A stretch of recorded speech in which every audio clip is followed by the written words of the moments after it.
Good morning. It's good to have everybody back this week. So we have another opportunity to study together and worship together a little bit later on. So we are working our way through the old law, trying to get a better understanding of it.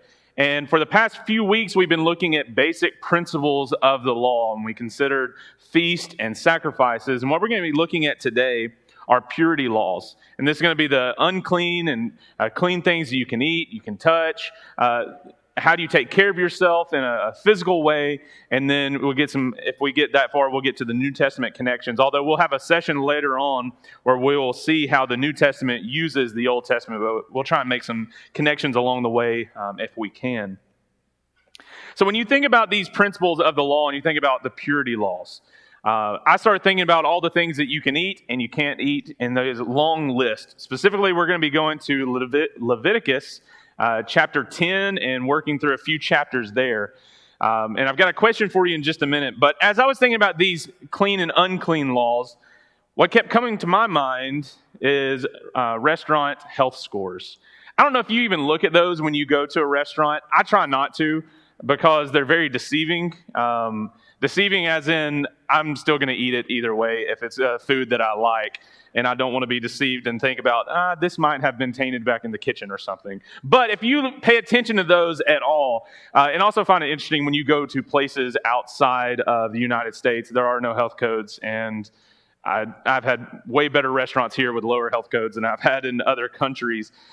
In Henderson, Tennessee as well. I think it's a whole other country there that I don't think the health codes work at all. There was a barbecue place that there was a dog in the kitchen, and they're like, oh yeah, that's Rover. He just stays in here the whole time. Best smoked turkey that I've had from there at a barbecue place, I know. But you think about health codes, and I just decided, I was like, I'm going to pull up and just see some more recent ones that happened in Montgomery. And there was a news article that came out, and I won't tell you the restaurant just because I don't want to ruin your Sunday lunch if you decide to go there. But they had gotten a 47 shut down for a little bit. I think they're back open for business, so you don't have to worry about it at all. But just some things that may stick out. An employee was handling cooked food with their bare hands. There was no employee with a manager's food safety certification at the establishment during the inspection, if that's important. An employee was handling food without proper hair restraints. Open employee drinks were improperly stored in the food preparation area. Cut lettuce, sour cream, shredded cheese, and pico de gallo, Mexican restaurant, so narrow that down, were between 47 to 54 degrees in a make table cooler. The cooked beans were not properly dated in the walk-in cooler. Several pans of food in the walk-in cooler were not covered, and a serving spoon handle was improperly stored in cooked rice, among other things like the ice machine that contained mold and other such fun things. So that was halfway through the list. As I said, they got a 47, so if you wanted to go find that WSFA article, you're welcome to. I don't know why it's Mexican restaurants that I end up looking at. There was one that I remember seeing where they had stored the salsa in a cleaning bucket. I would still dip my chip. Like that's as much salsa as I need as a 5-gallon bucket of salsa. They just clean it out. It's fine. When I think about the purity laws, we have to go a little bit deeper than that. There's a little bit more, but I also think there are some basic principles that we can see from the Old Testament. And what God was trying to help the Israelites do was to keep them safe. As people have looked into the dietary laws and these regulations that the Israelites had, they have speculated that if you were to follow their exact diet during this time, you could go anywhere in the world and be safe. If you followed their regulations, you could avoid a lot of the diseases, a lot of the bacteria that may be brought up, and you might actually have some solutions for cleaning products and things along those lines that researchers have looked into the law now, and they're saying, the basic thing that they had to wash themselves, which was hyssop and ashes and water, is pretty much lye soap. And so when they'd wash in that, it would get rid of a lot of the uncleanliness. And so it's just practical use of these things. And I think it's so interesting that what God was telling them to do through all these commandments and all these laws, they seem burdensome to us. You might get to that part in the book of Leviticus and you think, all right, I'm just going to skip over because I don't care if they're eating a rock badger or not. I don't even know what that is necessarily, but let's just keep going. I have no concern about whether I should eat this locust or this grasshopper, but I do understand that I can. You just want to flip through those, 7, 8 chapters and then just get on to the next thing. And then we get to our next challenge, what we're going to see next week. But all these laws are there for a reason, and he was trying to teach them. And it wasn't just to keep them safe, and I think that was a major part of it, but it had a deeper spiritual meaning that was going to come later that Jesus is going to use as well to prepare us of how to deal with things that make us unclean, more than just physical. We bring in our two basic principles. The law is an extension of God's nature. So if he's asking them to do something, he's going to teach them something. And this is where I like looking at these particular laws, because it tells us about this separation between things that will defile us and things that are holy or help us along the way of maintaining our position of holiness.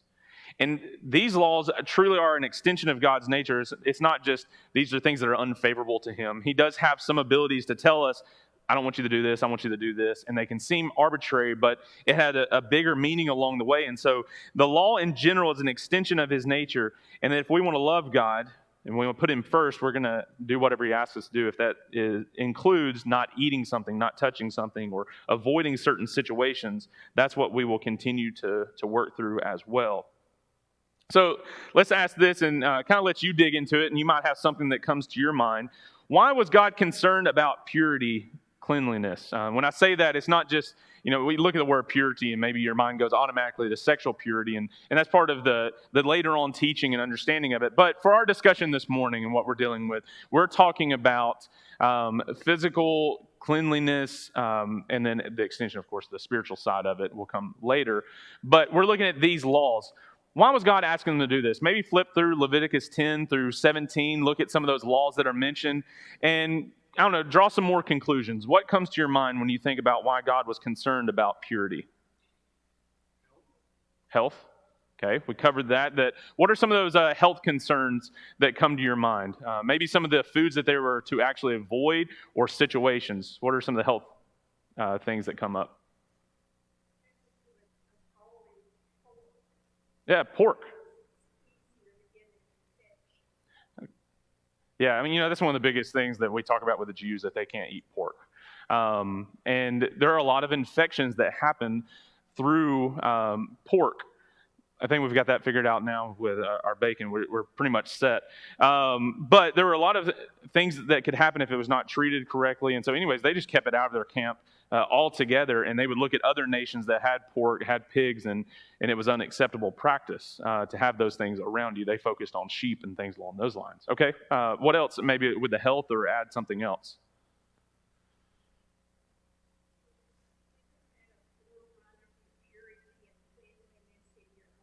Mm-hmm. Yeah, absolutely. So the forerunner of these things being talking about cleanliness in our life, with Jesus, that he's able to get rid of these things, but also there's going to be something else that comes up, a discussion about clean and unclean with particular people, and that's going to be a good connection there. What about all the laws about leprosy? Why was God so concerned about leprosy? There's 2 full chapters of it we're going to see. Why was he concerned about leprosy? It's extremely contagious. We've had some folks that went to India, and they went to a leper colony. And you can see what leprosy does to the body. And, we can read about it. We can see all these pictures about, the flesh literally coming off the bone.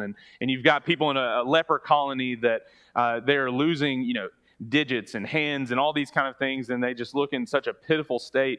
And that would get passed on. And so all the laws that we're going to see, is like, look, you spot it, you find what it looks like, and then you get it out of the camp as quickly as possible. And if you've got it, you run around unclean, tell everybody, look, stay away, so that it would not get passed, because that could, create an entire issue for a group of people. And so very concerned about leprosy because of how it would spread and its impact on just the health and longevity. How productive can you be? How does survival look when you've got nothing, because your body is literally falling apart? There's a lot there. Anything else that comes to your mind that maybe we haven't discussed or brought up yet about why God was concerned about purity?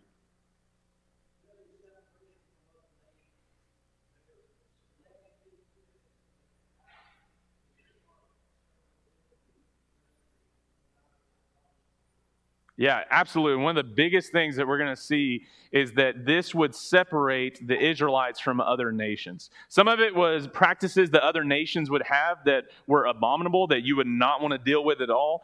But if you saw these people with their particular set of dietary laws, they would stand out. I think it's really cool if you think about the Israelites living in Egypt for the 400 years that they were there. They were completely separated from the Egyptians.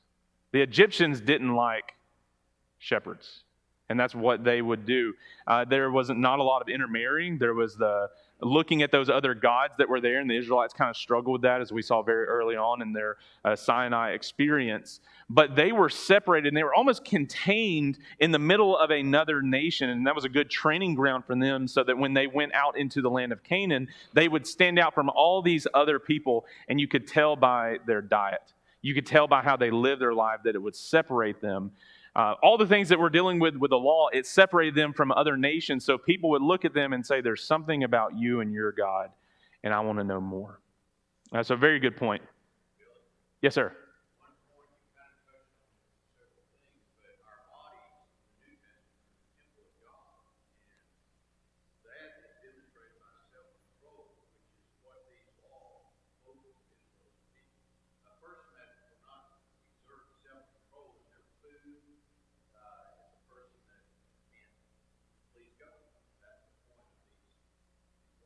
Okay, so even a deeper psychological and emotional connection too that you're going to see is that these dietary laws, it required self-control. You know, I look through these and I think about my diet. I checked my sugar level this morning, and it was not what it should have been. It was just arbitrary that we decided to look at it. But it's because, I look back at my diet and I think, okay, I have not been eating correctly, and that could have some disastrous consequences in my life. I don't have a lot of self-control when it comes to food. We had pizza last night at an event, and can't tell you how many slices I had just because I enjoy it. But if there were certain things that I'm told not to eat, not to get around, it's going to take self-control, because what is one of our basic natural things in life is that we have to have food. We have to have sustenance. We need that, but if God comes in and says, yes, I know that that's one of the basic requirements that you need in life, and I'm going to put a cap on certain things. Not even talking about gluttony and things along those lines, but just saying you have to rein in your appetites. You have to rein in your passions, and food is one of them. Some of our moral laws that we're going to be looking at next week, it reins in some of the other basic principles about sexuality and things along those lines. The basic nature of us as humans requires self-control, and this was an early teaching of that. And if you can maintain self-control here, you're going to be able to maintain self-control elsewhere. That's a very good point. So I said, I brought up a few things, and y'all brought up some other great ideas. And a lot of this maybe we won't be able to get to, but start making those connections and drawing these ideas out as you study. In Mark chapter 7, I chose this verse just as a little bit of a nod to what we will be doing tonight. Just a plug that tonight at 5 o'clock, if you would like to meet back up here in the fellowship hall, we're going to be reading through the book of Mark. We're just going to start in Mark chapter 1, verse 1, and we're going to read it all the way through. We got some different readers that are get up and share that with us, but no discussion, just work through what the text says. And one of the stories we're going to come across is in Mark chapter 7. You can also find this in the other synoptic gospels. I like the one that's in Matthew chapter 15, but I thought it'd be appropriate just for our discussion to look at Mark 7 and how it's worded here. But let's read the verse, and then we'll pull some things from here. And he called the people to him again and said to them, "Hear me, all of you, and understand. There is nothing outside a person that by going into him can defile him. But the things that come out of a person are what defile him." And when he had entered the house and left the people, the disciples asked him about the parable. And he said to them, "Then are you also without understanding? Do you not see that whatever goes into a person from outside cannot defile him, since whatever goes into a person from the outside cannot defile him, since it enters not his heart, but his stomach, and is expelled. Thus he declared all foods clean." And he said, "What comes out of a person is what defiles him. From within, out of the heart of man, come evil thoughts, sexual immorality, theft, murder, adultery, coveting, wickedness, deceit, sensuality, envy, slander, pride, foolishness. All these evil things come from within, and they defile a person. The Pharisees were all concerned about these laws. How do you clean certain things? And part of Jesus' discussions with the Pharisees talks about them cleaning the outside of the cup, going through some of their laws about purification. It's like, look, you don't go all the way down the road. You don't take this to its logical conclusion. But all these things that we're going to be seeing this morning, they had a greater teaching. Look at what Jesus says. Draw out some of the points that he makes here. There is nothing outside a person that by going into him can defile him. But the things that come out of a person are what defile him. It's not the food that goes in you. It's what comes out is what's going to get you in trouble. Do you not see that whatever goes into a person from outside cannot defile him, since it does not enter his heart, but his stomach, and is expelled? So look, when we eat, we know the digestive process. You eat it, and eventually it's going to come out. But out of the heart. What is one of our key things that we see all through the book of Deuteronomy of what we are to protect and what the Word of God in the law during this time that it was to shore up? The heart, mind, and soul. Those things working together. The heart needs to be correct. The soul needs to be aligned. All the mind needs to be focused on this, because out of that is what is going to get you in trouble. Thus he declared all foods clean. So if you wanted to make a note, we have some other chapters we're going to see, some other teachings that come out of how do we know the dietary laws were done away and we don't have to follow them as Christians. Mark 7 is a good passage, and go ahead and underline that, make you a little notation. Maybe you want to put that at the beginning of Leviticus chapter 10. Just go ahead and make you a notation about Mark 7 there, that all foods are clean. So as we read these laws, Jesus solves that, and there's some other places as well. But he goes back, just that last main point for us to see. For from within, out of the heart of man, comes these things. That's the key. But the dietary laws brought us to this point so we can understand what is clean and unclean and what we should deal with and what we should not touch. All these things so that we can see what a purified life looks like. Then you can take that to its extent. Talk about all types of purity, all types of uncleanliness, and we all started by just talking about what food we should or should not eat. So Jesus makes this connection for us, and I want to go ahead and put that before us, and then we'll go back and look at these Old Testament ideas. I thought it was interesting to look at Deuteronomy, and the dietary laws are not as expansive in the book of Deuteronomy as they are in Leviticus. But I thought this was a good passage for us to consider in Deuteronomy 23, verse 14. Look at what's said here concerning the cleanliness of the camp. Because the Lord your God walks in the midst of your camp to deliver you and to give up your enemies before you. Therefore your camp must be holy, so that he may not see anything indecent among you and turn away from you. That's a good passage talking about the cleanliness of the camp and what they are to be doing. And if you look at the context, starting in verse 9, what is he dealing with here? In verse 9, he says, when you go up against these other enemies, you make sure that your camp, as you're lodged against them, stays clean. Because if you don't take care of things, diseases and things can run rampant, and then your whole ability to fight against your enemy is going to be diminished. You don't have as much strength. But look at verse 12, the leading context in the verse 14. You shall have a place outside the camp, and you shall go out to it. And you shall have a trowel with your tools. And when you sit down outside, you shall dig a hole with it and turn back and cover up your excrement. We just read Mark chapter 7, where he's talking about this dietary process. You eat things and it's expelled. The Old Testament says, here's what you do with the things that are expelled. You get that outside the camp, and then what's the next thing that we get? Keep the camp clean because God's presence is there. You know, it's just a basic thing that we all go through biologically, but there's something bigger about God being in their presence. He said, look, if you're not going to listen to what I say, even about something like this, how are you going to handle any other spiritual matter? If you can't handle a basic code like this to keep us safe and to keep you guys safe, rather, then how are you going to get any other teaching? So I don't know. I thought that was an interesting passage to go along with this about God's presence being in the midst of them. But it's this reoccurring theme that you're going to see is that keeping the place clean and keeping the camp holy. A key phrase in the book of Leviticus is the word holy. Now, we saw in chapters 1 through 7 of Leviticus that it was about sacrifices. Two different perspectives. Chapters 1 through 6 dealt with people bringing their sacrifices to God, and there was the list of those 5 to 7, depending on how that list breaks down. Sacrifice people were to bring before the Lord.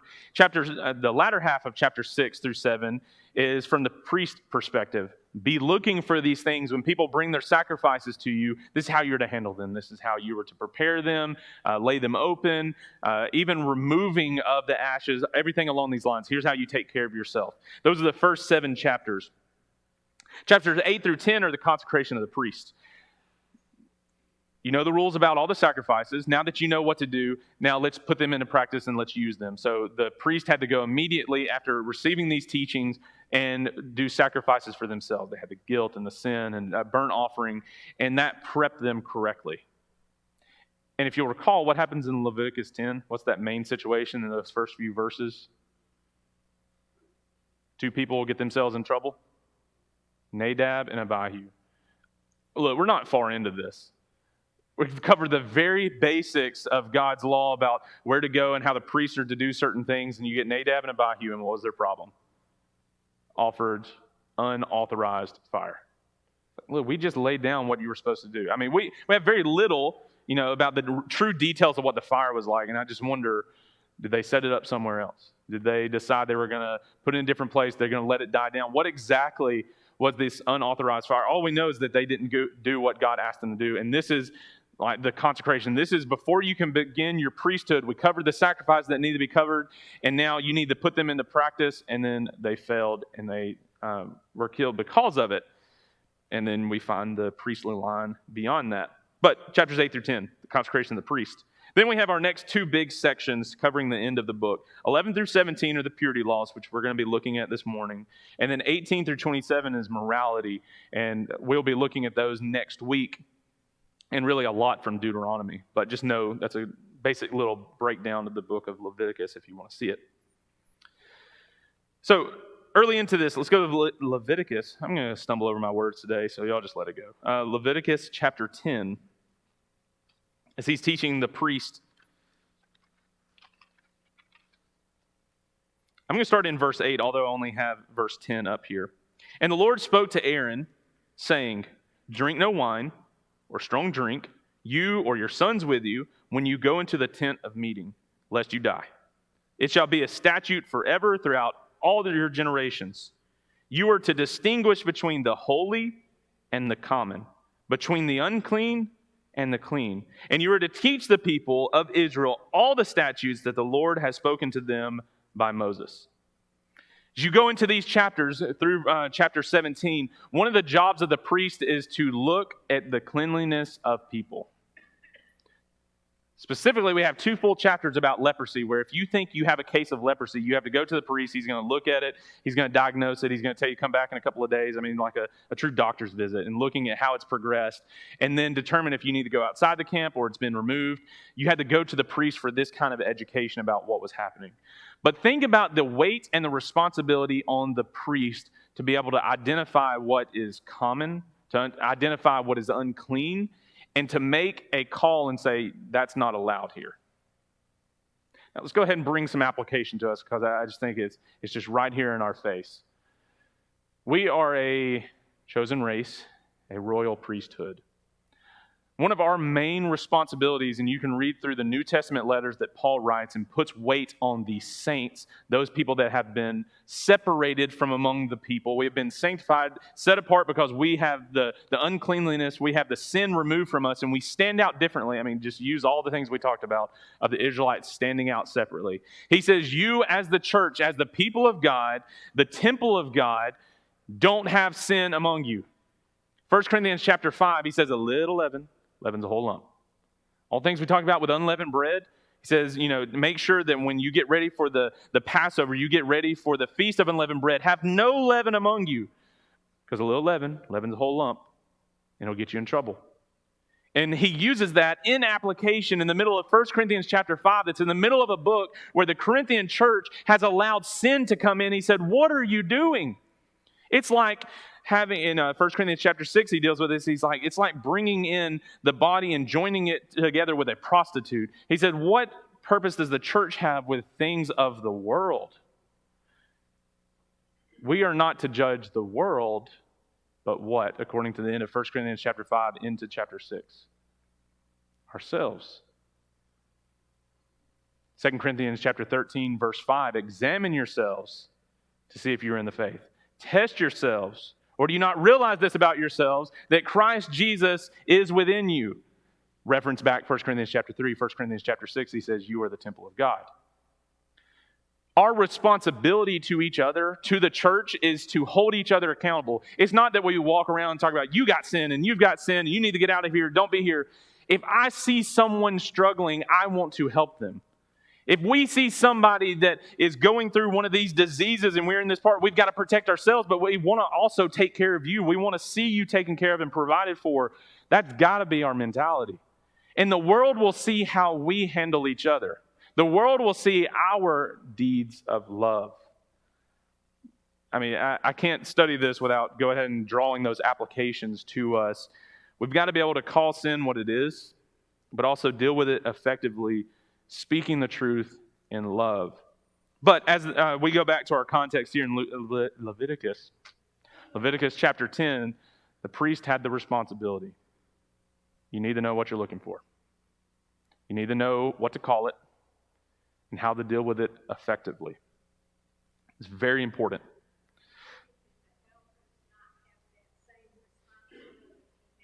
Mm-hmm.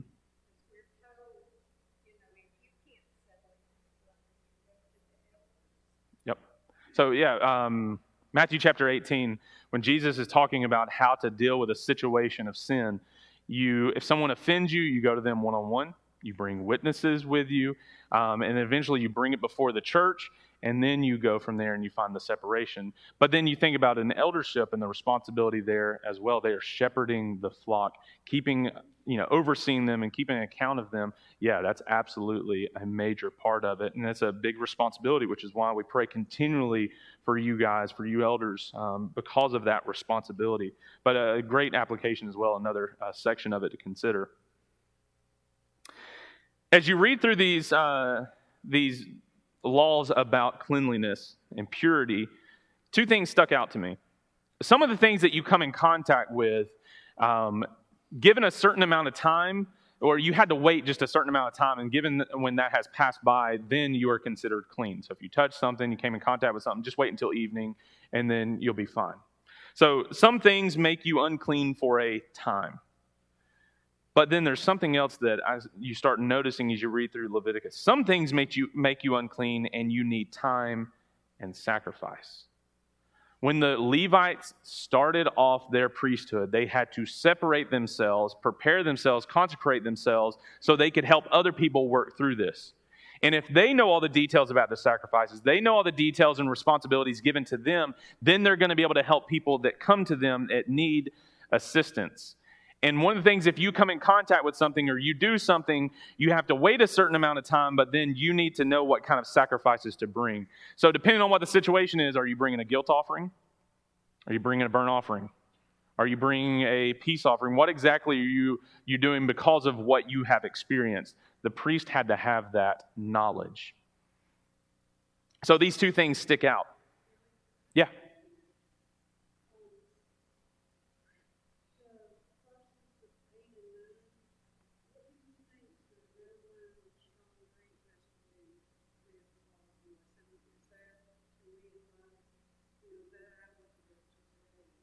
Okay, so very good. Back to Leviticus chapter 10, starting in verse 9. Drink no wine or strong drink, you and your sons with you, when you go into the temple of meeting, lest you die. How far do we take that with us today and understand that?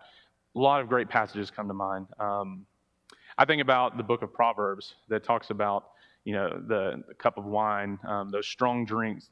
It's unwise to even go down that because they turn you into something or somebody that is completely contrary to what God wants you to be. So on a wisdom scale, there's a lot there, but then you go to the New Testament and you find all the verses that not getting drunk, not going down that path, because that's going to lead you further and further away from God.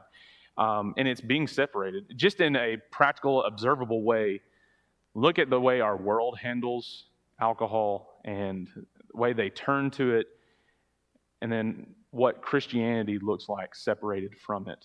You've got a practical, you've got wisdom, you've got commands, all of those together. I think there's a lot to learn here, and that's a very good observation from here.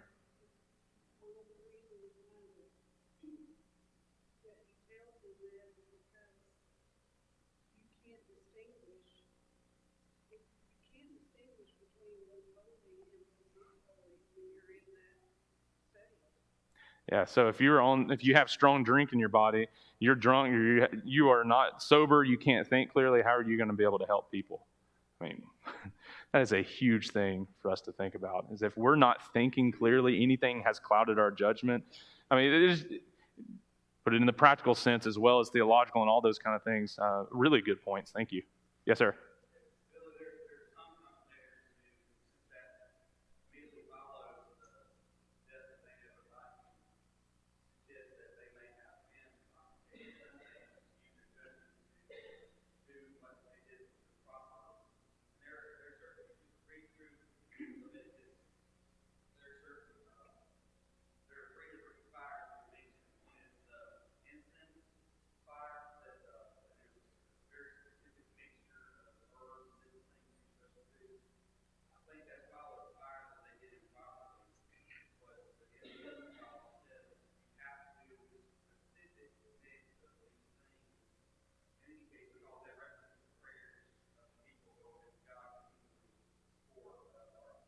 Mm-hmm.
So to narrow down Josh's comment, he's talking about, I wonder in context, as you go from starting in verse 1 about Nadab and Abihu of chapter 10, that with them offering unauthorized fire, their judgment was skewed. To what extent? Was it something like this? We don't know. But clearly something got them off track. And that you carry that same teaching further on, that, look, you need to pay attention to what's happening in front of you. Whatever happened with Nadab and Abihu, they made the wrong judgment call. Let's not enhance the possibility of us making wrong judgment calls by something like this. Good points from there. So as you look at these offenses and the resolutions to them, these are the things that stick out. And let's look at some of these sections. So chapter 11 deals with the safe foods that you can eat. We're not going to read through that list, and you can look at each one of them and decide what they were exactly. There's some foreign words in there that don't quite know what those animals are. I just want to break it down very simply to draw out an idea. There's three main sections, categories, I guess, of things that you need to know what you can eat and what you can't eat. When it comes to the land, the waters, and the heavens, where do you see that same kind of language? Back in creation, in Genesis chapter 1, after God in the first few days prepares the environment, prepares the habitation, then he fills it. And you've got animals in the water, you've got animals on the land, you've got animals in the heavens. And he just puts them in three categories. Like, okay, if you're talking about the ones that were created on this day, here's things you need to look for. Things that were created on this day, here's things you need to look for. And even in a practical sense, when he talks about how to work with humans and what the path you shouldn't go down. But I don't know, I just thought that was just a cool little connection of Genesis chapter 1, just those three main categories. And he lays them out that way. And he talks about the animals that swarm and do all this kind of stuff. But if you go to the end of chapter 11, verse 46, if you look at each one of the sections, you can break down Leviticus 10 through chapter 18, but 17. There's some of those headings at the end of those big sections, and it words something along this line. This is the law about beasts and bird and every living creature that moves through the waters and every creature that swarms on the ground, to make a distinction between the unclean and the clean, and between the living creature that may be eaten and the living creature that may not be eaten. These are the rules, so you can distinguish between them. So the safe foods, he's just telling them, look for this type of animal. Don't go after this one. And then we can see from a practical side, some of them cause diseases, maybe some practices that were going on around them, that stuff that they should avoid. I think all that comes out with this. But if you go back through each one of these, if you touch something that's dead, or maybe the carcass comes in contact with your clothing or something like that, it will say you are unclean until evening. This is one of those, if you look at the timestamp. If I eat something or I touch something, what is the unclean factor here? How do I handle a situation like this? And the safe foods, it has a way for you to deal with it, even down to putting it in your mouth, but also just touching it, coming in contact with it.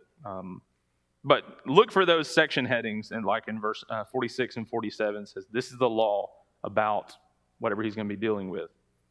So as you go on beyond these, though, just to progress through this discussion, if you look at the heading, like I've got the ESV starting in chapter 12, and chapter 12 is small, and it talks about purification after childbirth. We see some applications of this all the way through all the way through the Bible about after somebody gives birth, how long do they wait, and bringing children back, all of these things. But it's our first introduction to this idea that when somebody becomes unclean, you then turn around and bring sacrifices to God.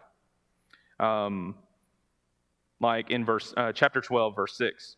And when the days of her purity are completed, whether for a son or for a daughter, she shall bring to the priest at the entrance of the tent of meeting a lamb a year old for a burnt offering, and a pigeon or a turtle dove for a sin offering. You're going to see those two terms, burnt offering and sin offering. Go back to Leviticus 1 through 6, and you've got the teaching about, oh, okay, this is why I'm bringing that. This is why I'm bringing this. And you present both of them. And he talks about after childbirth, after having a son or a daughter. Here are the rules that go along with it. But you get this first idea of when you become unclean because you're going through this process, you bring something with you. The cases of uncleanliness needed sacrifice and atonement. Look at chapter 12, verse 8. Talks about burnt offering and the sin offering, the very last paragraph, the very last sentence of the chapter. And the priest shall make atonement for her, and she shall be clean. The word atonement is very important for all the things that we're going to be seeing. There's going to be a chapter in just a second that we're going to see where you can link. Every time you see the word atonement, you're going to come back to Leviticus chapter 16. If you're already making notes there, just put Leviticus 16. You're going to find the Day of Atonement, and there's something very special there. But we'll be there in a second. So the next major category is leprosy. Leviticus 13 through 14. As I said, you've got all these things about here's what to look for. If a hair has this look to it or a bump. I mean, it's just disgusting. You think about how that would produce, and the weight of the Levites, but also the next chapter in Leviticus 14 talks about how you become cleansed. What sacrifices do you bring back, and how do you help in this situation? What do you look for to know that they're actually clean? And then you bring praise and honor to God. You can read all those chapters if you want to get into that and see it. But even talks about houses becoming clean, clothing, anything that comes in contact with leprosy, here's how you deal with it. But I thought this was interesting. In Leviticus 14, towards the end of it, verses 54 through 57, another connection. This is the law for any case of leprous disease, for an itch, for a leprous disease in a garment or in a house, and for a swelling or an eruption or a spot, to show when it's unclean and when it's clean. This is the law for leprous disease. So there's our ending bookend category for these things. This is what you're looking for, but there's also a solution for it as well. Did it pop up for you? Okay. But I want to take it one step further to look at something in the New Testament. In Luke chapter 5. Brought it back up. Luke chapter 5, 12 through 16. Jesus comes in contact with a leprous man. It says, while he was in one of the cities, there came a man full of leprosy. And when he saw Jesus, he fell on his face and begged him, Lord, if you will, you can make me clean. And Jesus stretched out his hand and touched him, saying, I will, be clean." And immediately the leprosy left him. And he charged him to tell no one, but go and show yourself to the priest and make an offering for your cleansing, as Moses commanded, for a proof to them. But now, even more, the report about him went abroad, and great crowds gathered to hear him and to be healed of their infirmities. But he would withdraw to a desolate place and pray. I thought this was interesting as you think about what's happening in Luke chapter 5. This man has leprosy. Everybody knows about it. You can tell when something's going on. He's cleansed, and he goes back to the priest as a proof. I love finding pieces of evidence. I love finding pieces of proof of Jesus and his divinity and his power as the Son of God. This man should have been waiting a certain amount of time, should be bringing certain sacrifices, which he's going to, and it's cleansed. And he's going back, and the priest is going to look at him. What's the priest going to find? This is abnormal. It's not abnormal that you were healed of a disease. That would happen given time. But I wonder how close this man had been to being, run out by the priest and having to go outside the camp and coming to Jesus asking for help. And now the proof is awesome. That shows I came in contact with Jesus. And he would have to go to a desolate place, and because people are coming to him and wanting to be healed. I just thought that was a cool idea for us to see. A couple other things just as we go real quick through the rest of these verses. Sir?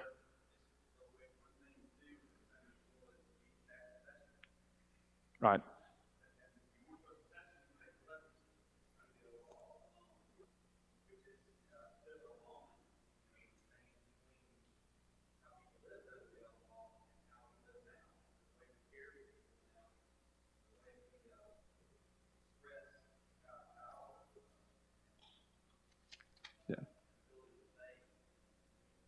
Yeah, so just how Jesus comes in contact with him and many other people that would have caused Jesus to be unclean, but he fixes all those problems.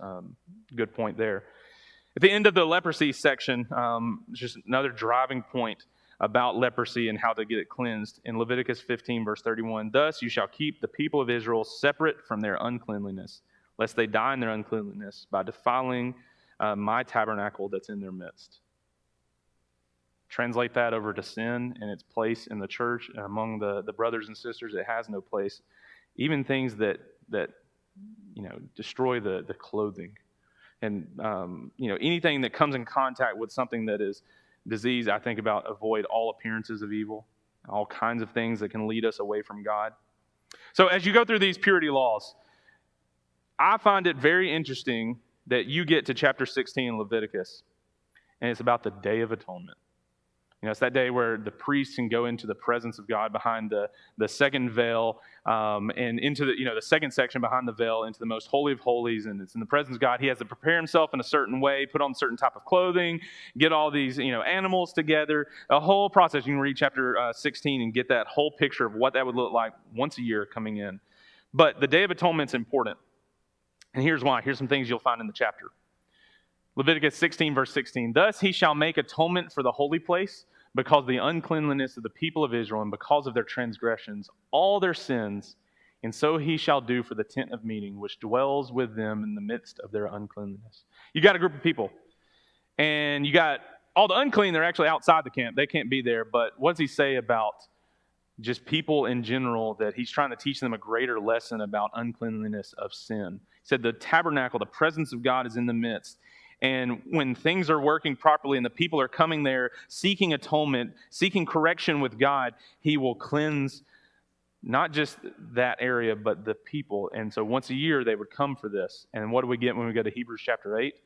You don't have to keep coming with all these sacrifices over and over again, because there has been one sacrifice that makes us clean to be able to stand in the presence of God. We have been forgiven. We have been atoned for. Leviticus 16, 29 through 34, a little bit longer of a section. I'll read from here in case it goes out.